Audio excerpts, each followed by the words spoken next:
حضور صلی اللہ علیہ وآلہ وسلم ارشاد فرماتے ہیں سیاتی زمان علی امتی یحبون خمسا وینسون خمسا، فرمایا ان قریب میری امت پر ایک زمانہ ایسا آئے گا لوگ 5 چیزوں سے محبت کریں گے اور 5 چیزوں کو بھول جائیں گے۔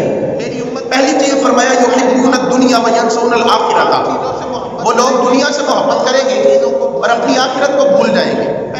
دوسری چیز فرمایا ویحبون المال وینسون الحساب، وہ لوگ مال سے محبت کریں گے اور حساب کو بھول جائیں گے۔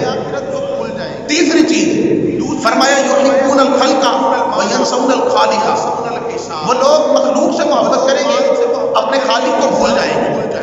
چوتھی چیز فرمایا یحبون الذنوب وینسون التوبہ، وہ لوگ گناہوں سے محبت کریں گے اور توبہ کو بھول جائیں گے۔ اور پانچویں چیز فرمایا یحبون القصور وینسون المقبرہ، فرمایا وہ محلات سے محبت رکھیں گے لیکن وہ اپنی 2 گز کی قبر کو بھول جائیں گے۔